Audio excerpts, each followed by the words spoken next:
살릴 수 있습니다라는 제목을 가지고 함께 은혜의 말씀 나누겠습니다. 신명기서 말씀을 보니까 신명기서 11장 26절에 내가 오늘 복과 저주를 너희 앞에 두나니 너희가 만일 내가 오늘 너희에게 명하는 너희의 하나님 여호와의 명령을 들으면 복이 될 것이요 너희가 만일 내가 오늘 너희에게 명령하는 도에서 돌이켜 떠나 너희 하나님 여호와의 명령을 듣지 아니하고 본래 알지 못하던 다른 신들을 따르면 저주를 받으리라라는 말씀이 있더라고요. 복과 저주가 우리 앞에 놓여 있는 것입니다. 할렐루야. 하나님, 우리가 종교 생활하지 말라고 제가 가끔씩 말씀드리는데 종교와 신앙의 차이점이 있어요. 종교는 내가 열심히 해서 내가 열심히 노력해서 얻는 거예요. 그러니까 우리가 믿는 하나님, 이 신앙은 하나님의 절대주권하심 속에 우리에게 모든 복을 나려주신 이 복을 우리 인간이 깨닫는 거예요.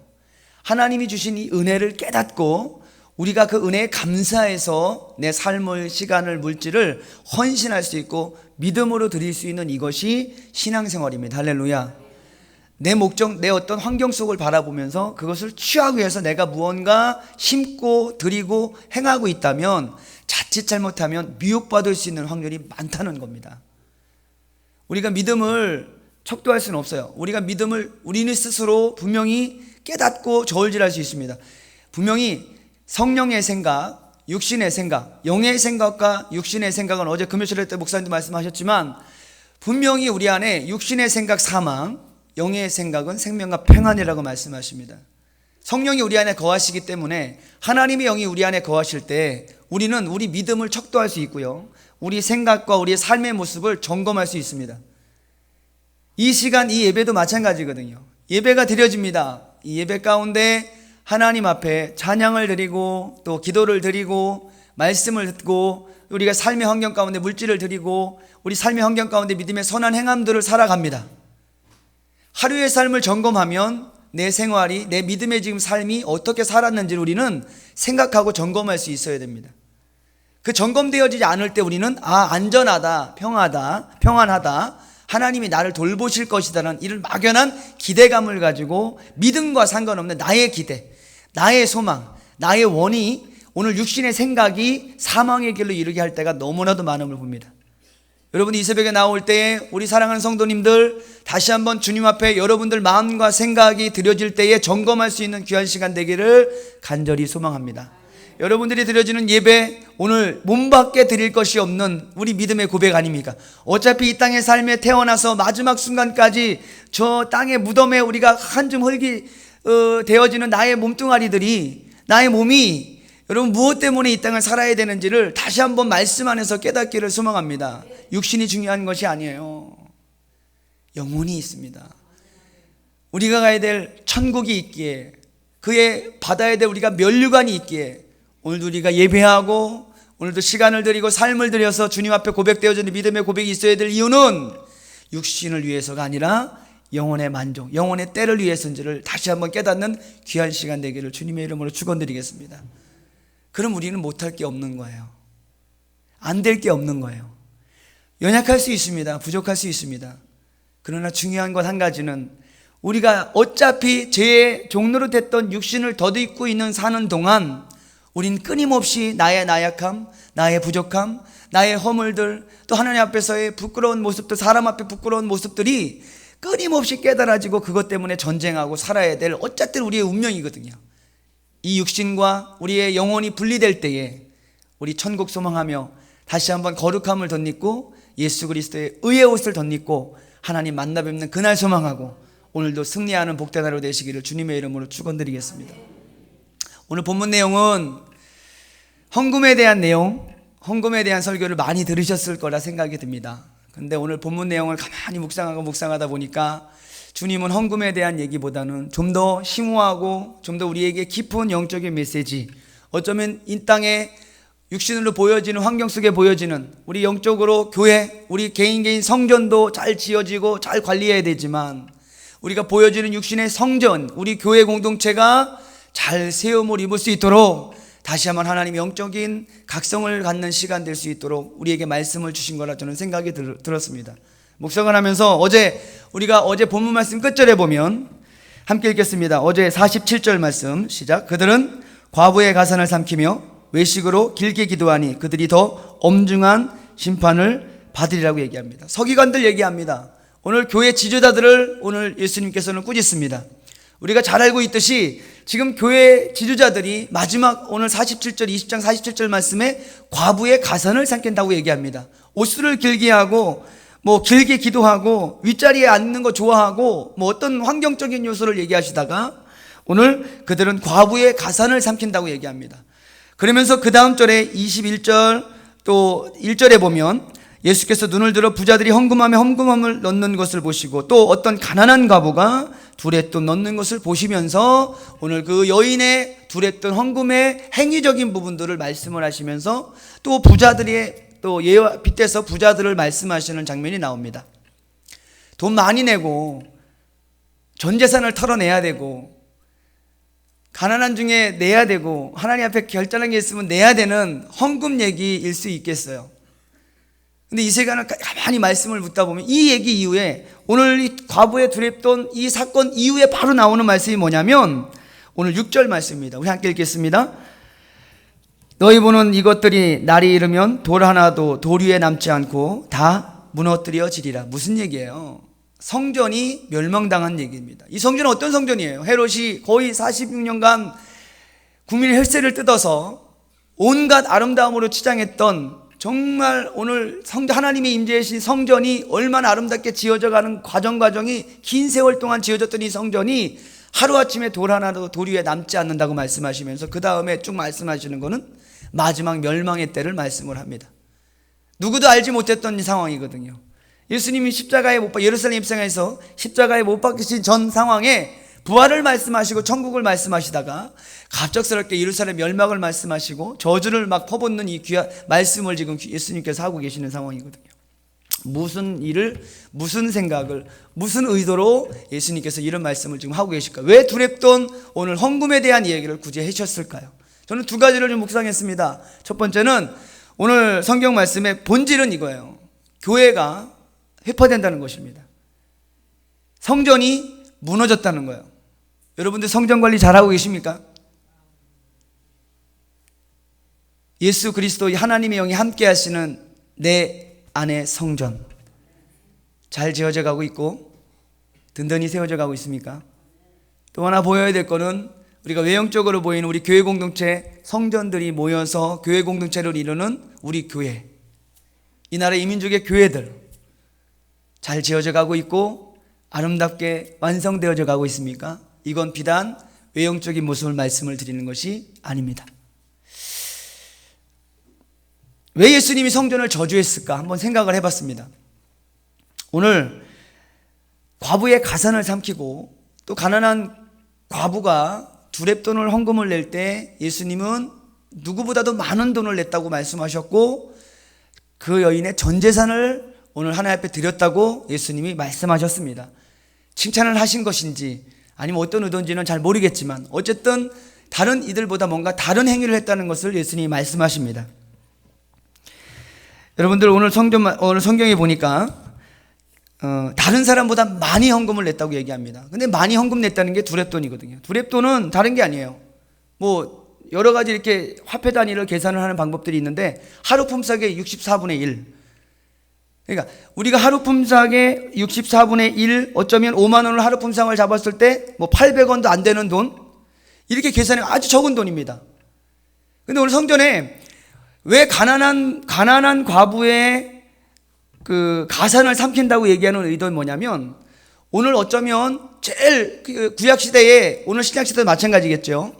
고아, 과부, 나그네는 오늘 유대인들, 이스라엘 사람들, 오늘 이 백성들이 사회복지제도를 통하여서 관리하고 보호하고 지원하고 뭔가 이들을 살려낼 수 있도록 오늘 유대 종교 지도자들 이뿐만 아니라 많은 이스라엘 백성들이 해야 될 의무예요. 사회적 의무.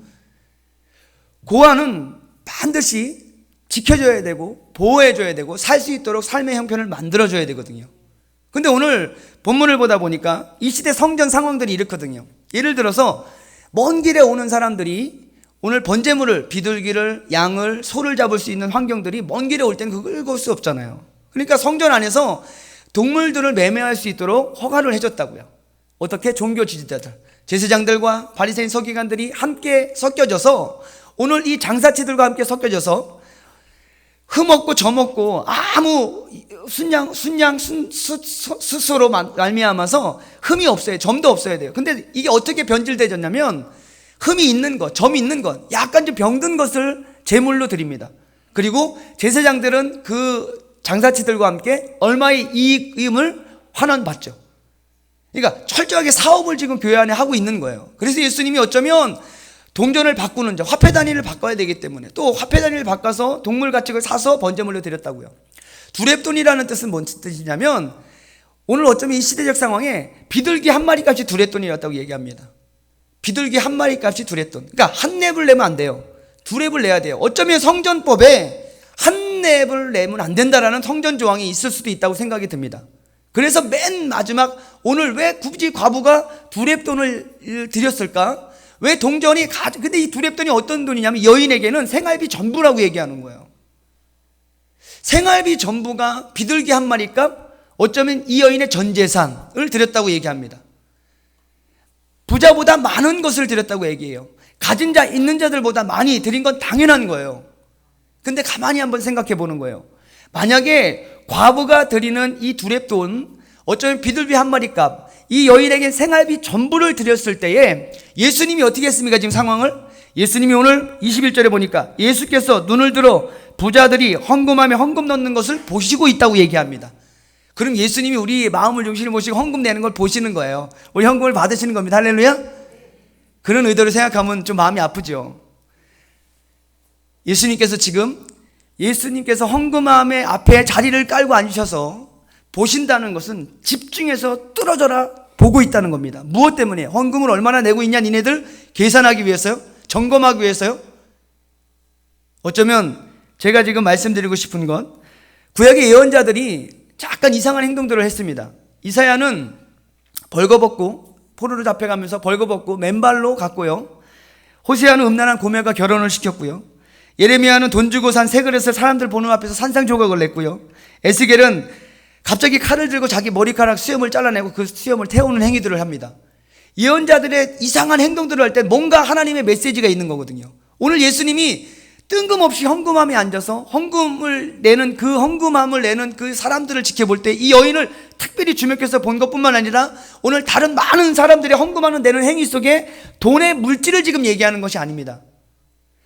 정말 오늘 하나님 앞에 이 성전이 해야 될 본질적인 이 본질이 오늘 뭔가 변질됐다는 것을 말씀을 하시기 위해서 예수님이 지금 헌금함의 앞에 앉아 계시는 거예요.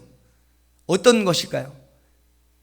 과부는 분명히 오늘 생활비 전부를 냈던 이 과부, 어쩌면 헌금을 낼 때에 이 시대 헌금함이 입구가 나팔처럼 생겼대요. 그러니까 나팔처럼 생긴 헌금함에 돈을 집어넣으면 밑에서 쨍그랑 울릴 때 소리가 엄청나게 크겠고, 어쩌면 돈을 많이 내는 어떤 특수 목적 헌금함이 여러 개가 있었다고 얘기합니다.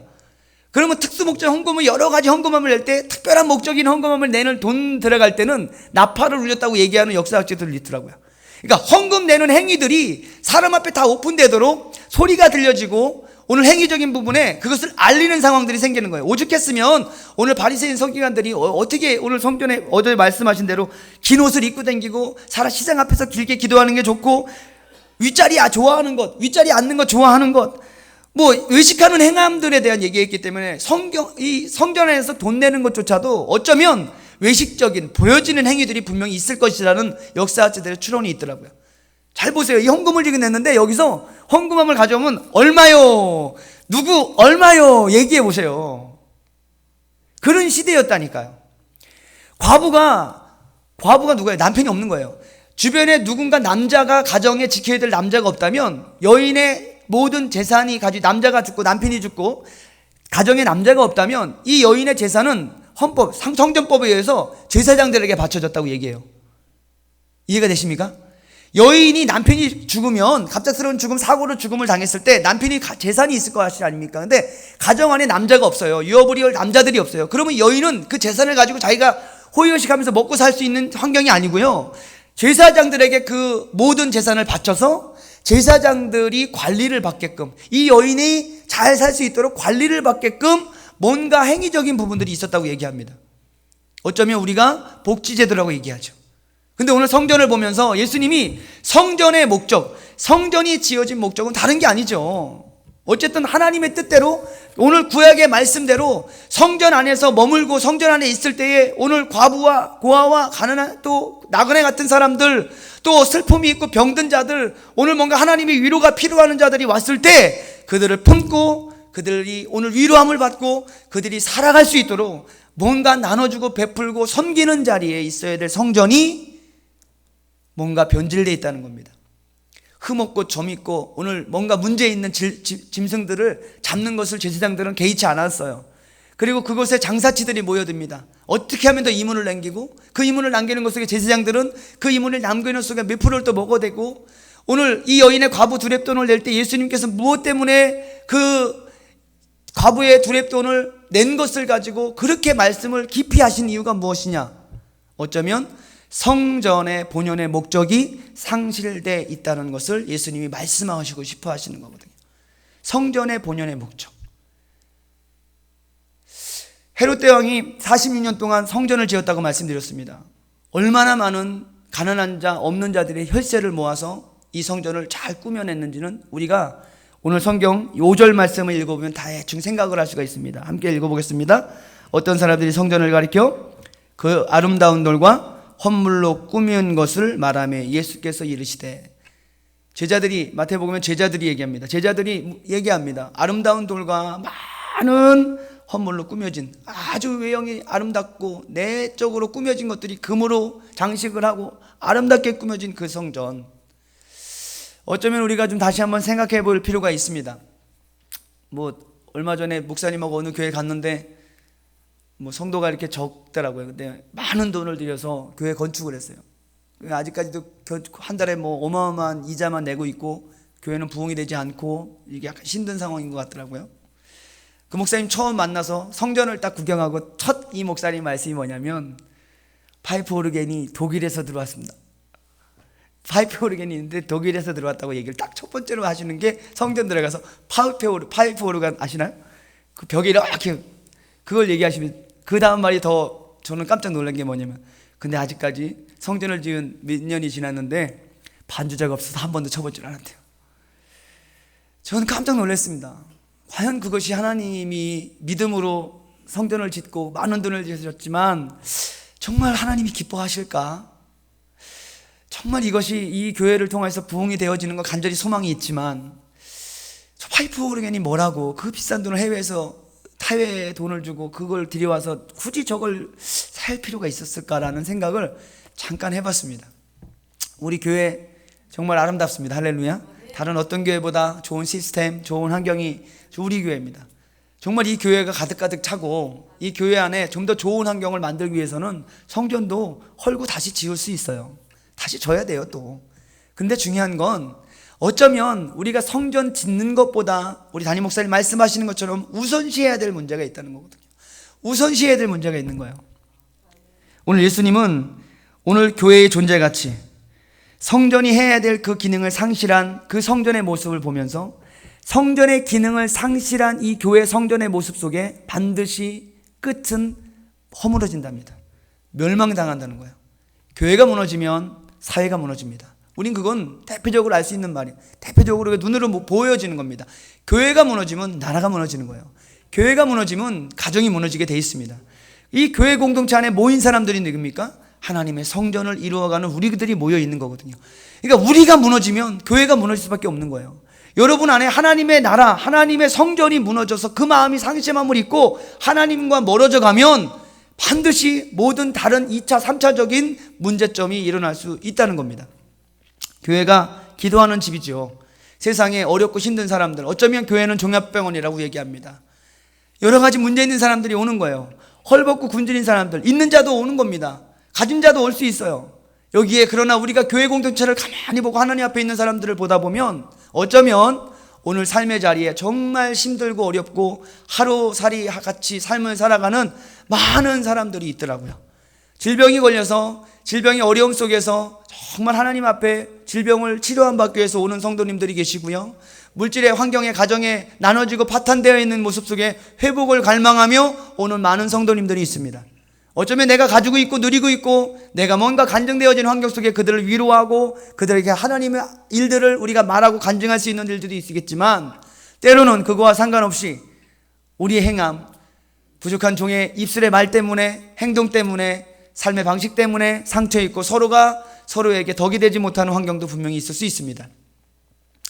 잘 한번 생각해 보셔야 돼요. 담임 목사님이 목회 방침을 이렇게 보면서 때로는 저도 부교육자지만 왜 저렇게까지 하셔야 되나, 저렇게 할 이유가 있나 라고 생각할 때가 있습니다. 근데 어떻게 그 뒤에 지나고 나면 열매로 보는 것들이 참 많이 있거든요. 함께 다니면서 목사님 모시고 함께 이렇게 다닐 때마다 느껴지는 건 뭐냐면, 우리 교회의 사명을 좀 저는 이게 기도를 하거든요. 우리 교회가 해야 될 일이 뭔가, 우리 교회가 앞으로 어떻게 해야 되는 것인가, 우리 교회가 하나님 앞에 어떻게 기쁨으로 쓰임받을 수 있을까라는 것을 기도를 참 많이 합니다. 목사님 대외적으로 나가실 때 보면 많이 참 베푸세요. 그리고 많은 그 교단이나 타교단 어르신들이 말씀을 하시는 것을 듣습니다. 참 겸손하다. 참 겸손하다.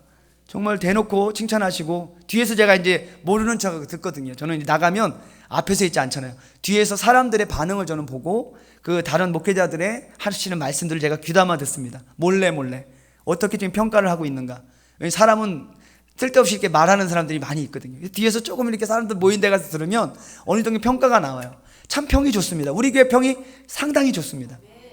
우리 교회가 나가서 대외적으로 초급화적으로 상당히 많은 영향력이 확 드러나는 것이 나가보면 이제 보여요. 우리 목사님 하시는 사역 같습니다. 그럼 우리가 내적으로 교회 안의 공동체 안에서 목사님이 위치도 크지만, 어쩌면 우리 교회 안의 공동체에 우리가 믿음의 선한 행함들을 확장시켜가는 통로는 우리 개인이시거든요. 우리 사랑하는 성도님들 개인이 정말 하나님의 뜻을, 아름다운 덕을 선전하기 위해서 오늘도 복음을 전하고 100만 배의 축복을 받기 위해서 뭔가 행함으로 나가고, 오늘 헐벗고 굶주리고 가난하고 병든 우리 귀한 성도님들 안에 믿음의 덕이 선전되어지고 그들을 세워서 하나님 앞에 내어올 수 있는 통로, 이것이 잘 결합돼서 오늘 하나가 되어졌을 때 우리 교회가 더 큰 이 나라 이민족 열방을 향하여서 하나님의 뜻을 이루는 선한 도구가 될 줄 믿습니다. 작은 것에 우리 목사님 신경 쓰지 않게 해드려야 되거든요. 교회 내적인 문제들이 자꾸 목사님을 힘들게 해서는 안 됩니다. 주의 종이 힘들면 교회가 힘들어집니다. 남편들 우리 잘 아시잖아요. 뭐 나이가, 저도 이제 많이 먹진 않았지만 40대가 중반이 넘어가면서 느끼는 것이 있습니다. 뭐 예전엔 뭐 이거 해보면 좋고, 운동을 하면 좋고, 이렇게 이게 만나면 좋고, 이렇게 점점 이렇게 좋은 게 많았거든요. 근데 시간이 조금 지나다 보니까 좋은 게 많이 없어지는 것 같아요. 먹는 것도 조금 이제 제가 좀 절제가, 올해는 조금 절제가 되는 것처럼 이게 하려고 하고 있고요. 먹는 것도 이제 싫어지려고 자꾸 피하더라고요. 좋은 음식들이, 맛있던 음식들이 자꾸 피해집니다. 무슨 말씀을 드리고 계시냐면, 연세 드신 분들이 아시잖아요. 가정을 이렇게 연세가 드시고 살다 보면 결국에 마지막 남는 건 부부거든요. 자녀들이거든요. 자녀가 나의 기쁨이 되어지는 것 이상으로 조금 세월이 지나다 보니까 아내의 따뜻한 웃음, 아내의 격려, 어제 목사님도 말씀하셨지만 아내의 격려의 몇 마디 말, 아내의 따뜻한 웃음, 행복한 웃음, 나에게 힘을 주는 웃음을 봤을 때 그게 점점 기뻐지는 것들을 느끼잖아요. 크고 화려한 것이 나에게 힘을 주는 것이 아니라 정말 나와 함께하는 사람들, 주변의 사람들이 나를 보고 기뻐하고 내게 미소를 띄워줄 때 힘을 얻는 것을 보거든요. 우리 장로님들은, 권사님들이 웃음을 안 띄워주는 것 같습니다. 많이 좀 띄워주시기 바랍니다. 당신 열심히 잘하고 있어, 힘내, 오래 살아야 돼, 먼저 가면 죽어, 이렇게 뭐 격려해야 되는 말을 밖에서 뭐 목사님이 들은 것보다 더 좋은 건 뭐냐면, 내 가장 사랑하는 사람들이, 가장 가까이 있는 사람들이 격려해 줄 때 힘이 되거든요. 아닌가요? 저는 그렇더라니까요. 아침에 따뜻한 밥 먹고 아내가 따뜻하게 맞이해줘서 잘 갔다 오라 그러고 웃어주면 하루가 기쁜 거예요. 내가 기쁘면 우리 애들한테 기뻐지고, 내가 기쁘면 교회가 기뻐지는 거예요. 담임 목사님 그렇지 않을까요? 우리 사모님이 따뜻하게 웃어주고, 잘 웃어주겠지만 우리 교회 성도님들이 대할 때마다 정말 따뜻하게 대해주고 따뜻하게 웃어주고 목사님이 격려를 준다면, 영적인 리더가 세워지는 온전한 리더 속에서 우리의 다음 세대들, 또 우리 여기 계신 사랑하는 성도님들의 삶의 가정들이 회복될 줄 믿습니다. 아니 삶이 우울한데 어떻게 그 우울함 속에서 따뜻함이 나가겠냐니까요. 여러분들 삶도 마찬가지고 저의 삶도 마찬가지고 다시 한번 주님 앞에 우리의 성전이 점검되어지고 우리의 삶의 자리가 점검되어지는 귀한 복된 하루 되기를 주님의 이름으로 축원드리겠습니다. 뭐 큰 게 봤을 때는 성전이 뭔가 본질을 상실했다는 거예요.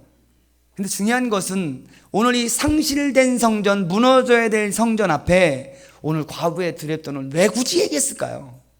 왜 예수님이 과부 두렙돈을 굳이 말씀하시는지 저는 거기에 초점이 되는 거예요.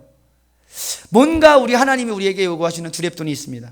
100만 배의 축복, 막연히 그냥 이 돈 내서 나 100만 배의 축복을 받겠습니다, 이런 의도는 강사 목사님 말씀하신 게 아니잖아요. 분명히 100만 배의 축복을 받을 거라 생각하지 않고 오늘 뭔가 마음에 감동되어졌을 때 그 환경 속에 주어진 영적인 메시지, 환경 속에 다가오는 것을 하나님 편에서 생각하고 점검해서 그 말씀에 순종했다는 거예요. 복과 저주가 내 앞에 있는 거예요. 여러분들 앞에 저주만 있는 게 아니에요. 복과 저주가 함께 있다니까요. 내가 어떤 마음, 어떤 생각을 가지고 주님 앞에 어떻게 내가 지금 삶을 드리고 내 모든 것을 드릴 수 있는지를 점검하시기를 주님의 이름으로 소망드리겠습니다. 반드시 점검하셔야 돼요. 막연히 가는 게 아니에요. 그냥 우연이라는 것은 없어요. 그 우연 속에 반드시 하나님의 절대 주권 시간이 있다는 것을 믿으셔야 됩니다. 아브라함이 그렇게 이삭을 드렸고요, 한나가 사무엘을 그렇게 드렸고요, 오병이의 기적, 하나의 적은 것이 큰 기적을 만든 거예요. 적은 것 드리는 것이 어쩌면 하나님 무엇을? 마음의 중심을. 이 여인은 삶의 재산의 전부라고 얘기합니다. 이 여인이 지금 드린 것은 다른 많은 부자들보다 더 많은 것을 드렸다고 얘기해요. 때로는 없어서 못 드릴 때가 있다니까요. 이 몸밖에 드릴 것 없어서 오늘 이 몸 바칩니다. 여기에 몇백만 원을 내고 누가 헌금을 냈다는 게 중요한 게 아니고요, 여러분들이 영적으로 깨어있고 정말 점검되어진다면, 돈이 많으신 분들은, 재정적인 여유가 있어서 낼 수 있는 분들은 마음껏 내세요. 부담될 정도로 여러분들 환경 조건, 분명히 하나님은 상대평가가 아닙니다. 절대평가예요. 그 사람에게 환경에 맞는 하나님의 특별한 은혜를 주셨다면, 그것이 물질이라면 그 물질대로 드리면 되는 거예요. 할렐루야. 아니, 내가 지금 현금으로 1억 가진 사람하고 현금으로 10만 원 가진 사람하고 하나님이 만약에 상대평가해서 똑같이 내라 그러면 미치는 거죠. 그런데 하나님은 오늘 이 헌금함에 헌금을 넣는 두 부류를 보시면서 상대평가하지 않았어요. 절대평가를 합니다. 어떻게? 너희들이 낼 수 있는 환경 속에 내라는 거예요. 왜 이렇게 내야 될까요? 무엇 때문에 내야 될까요? 하나님은 그 믿음을 보신다는 거예요. 성경에 보면 정말 하나님 앞에 드릴 수 없는 환경에 오늘 엘리야에게 드렸던 사르밧 과부같이 내가 먹고 죽겠다는 거예요.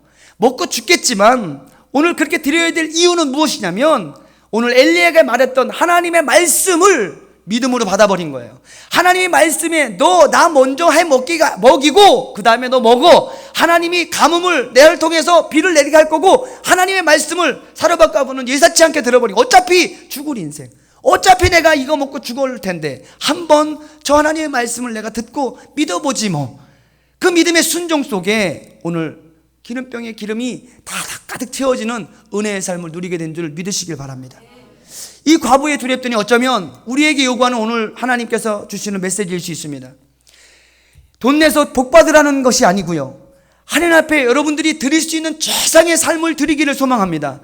최상의 시간들이 드려지기를 소망합니다. 정말 주님이 나의 주인이시고 주님이 정말 값진 나의 보배라고 얘기하시는 우리 모든 신앙 고백 속에 오늘 어쩌면 이 여인은 성전에서 법이 오늘 두렙돈은 내야 된다. 어쩌면 그 성전에 들어가기 위해서는 그 어쩔 수 없이 자기가 드릴 수 없는 환경이지만 두렙돈, 자기의 전 재산을 드리는 이유는 법이 만들어져서 악법이 그렇게 만들 수도 있어서 그렇게 낼 수도 있었겠죠. 그러나 중요한 건 오늘 이 여인이 그럼에도 불구하고 하나님을 사모하고 주의 전을 사모하고 그분 앞에 드렸다는 그 믿음의 고백이 오늘 어떻게 되어졌습니까? 이 고백을 통한, 이 헌신을 통하여서 어쩌면 교회에 오늘 많은 불의를 행했던 교회 지도자들에게 전해지는 메시지가 있다고 저는 생각이 듭니다. 여러분들은 무엇을 아버지께 드릴 수 있겠습니까? 어떤 것을 드리셨습니까? 나 예전에 드려봤거든요. 이렇게 말씀하시는 분도 있더라고요. 저도 한번 털어봤거든요. 털어보니까 힘들더라고요. 힘든데 그만큼의 누리는 은혜는, 남들이 경험하지 못했던 특별한 은혜는 반드시 누리게 할 줄 믿습니다. 간증 하나 마치겠습니다. 한 4년 된 것 같습니다. 한 부모님이 한 아이를 놓고 새벽에, 저도 몰랐는데 새벽에 목사님이 전 재산을 드립니다 하고 얼마의 각을 떠서 뭐 예물을 드렸더라고요. 그리고 시간이 지나서 지금 이렇게 그 뒤에 열매를 봅니다. 과연 그 가정이 어떻게 됐을까? 그 자녀가 어떻게 됐을까? 저는 그 당시에 그 중고등부에 담당하는 전도사로서 그 자녀 이름 듣고 뭐 막막했죠. 근데 하나님은 그 새벽에 그 예물 각을 떠서 부모가 할 수 없는 그 환경 속에 정말 전 재산이라고 드렸던 그 얼마의 돈이 시간이 지나서 그 아이가 바뀌어지고 그 아이가 어떻게 삶의 아름다운 열매를 맺혔는지를 보게 됐습니다. 이런 간증들을 참 많이 교회 안에서 접했고 들었습니다. 저 또한 마찬가지로 그러한 삶의 신앙 고백이 있었던 것 같습니다. 그런데 우리가 다시 한번 점검해야 될 것은 오늘 다시 한번 내게 주신 지금 현재의 삶 속에 하나님 앞에 내가 어떤 마음으로 각을 떠서 두렙돈을 드리고 있는지를 점검하셔야 됩니다. 예전에 만났던, 예전에 드렸던 그것 말고 하나님은 예전에도 은혜를 주셨다면 오늘도 은혜를 주시고 있거든요. 하나님은 오늘도 살아 역사하시고 우리에게 두렙돈을 요구하시는 거예요. 하나님은 뭐 맨날 돈이 없어 그냥 맨날 우리한테 뭐 달라기만 하시는 거예요? 아니죠. 우리에게 믿음을 보시는 거예요. 너희에게 마지막 때의 믿음을 보겠느냐?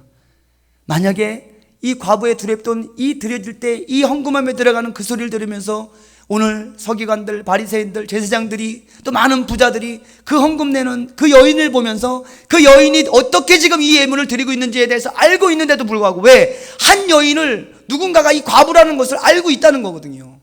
알고 있을 수밖에 없거든요. 몰랐다면 직무유기입니다. 그 여인을 돌보지 않았다면 그것은 직무유기입니다. 누구 앞에서? 하나님 앞에서. 교회의 본질, 우리가 다시 한번 이웃들을 향하여서 나누고 베풀고 관심 가질 수 있는 우리 교회가 되기를 소망하고요. 창립 45주년을 맞이하면서 이제는 우리 교회가 성전 외형적인 부흥을 말하는 것이 아닌 더욱더 우리가 돌아볼 수 있는 환경, 더욱더 이웃을 향하여서 중보하고 베풀고 섬길 수 있는 은혜의 삶을 사시기를 정말 간절히 우리가 기도하고 소망해야 될 것입니다. 담임 목사님이 그렇게 지금 하고 계십니다. 외부에서 나가서 많이 퍼주고 많이 우리가 헌신하고 구제하고 선교하는 일에 또 내부적으로 우리 목사님이 챙기지 못하는 부분들은 부교역자들이 또 우리 귀한 중직자들이 또 귀한 성도님들께서 함께 챙기고 돌보아주고 관심을 가질 필요가 있다는 것입니다. 반드시 해야 된다는 것입니다. 성전의 목적이거든요. 또 한 가지 우리의 개인적인 성전, 여러분 지금 무엇을 하나님 앞에 드리고 있습니까? 너희 마음 있는 곳에, 너희 보물 있는 곳에 너희 마음이 있다고 말씀하십니다. 정말 예수님이 보하고 보물이고 내 생명이라면, 그 고백을 하는 정말 신앙인이라면 그 나머지는 다 주님이 주시는 분복으로 누리고 주님이 필요하고 요구할 때 또 내게 마음의 생각으로 감동되어질 때 그 순종의 삶을 사시기를 주님의 이름으로 축원드리겠습니다. 하나님은 오늘도 우리에게 감동 주십니다. 부담을 주신다고요. 그 부담은 때로는 버거울 수 있어요. 때로는 힘에 겨울 수 있어요. 그러나 중요한 것 한 가지는 그 성령의 음성 앞에 믿음으로 순종하고 나아갈 때에 어쩌면 내 작은 순종이 교회를 살리고 누군가 한 영혼을 살리고 나를 통하여서 하나님의 덕이 선전되어질 수 있다는 것을 믿으셔야 됩니다. 여러분들의 두렙돈, 헌금을 얘기하지 않습니다. 돈을 얘기하는 것이 아닙니다. 그것은 시간이 될 수 있고 여러분들 몸이 될 수 있고 여러분들 입술의 고백이 될 수 있고 여러분들 삶을 드리는 삶의 고백이 될 수 있는 것입니다. 그 모든 것을 하나님이 주장하고 계시고 인도하고 계신다는 것을 믿으신다면 오늘 하나님 앞에 다시 한번 여러분들 중심이 들여지는 삶의 고백이 되어지는 복된 하루 되시기를 주님의 이름으로 축원하겠습니다.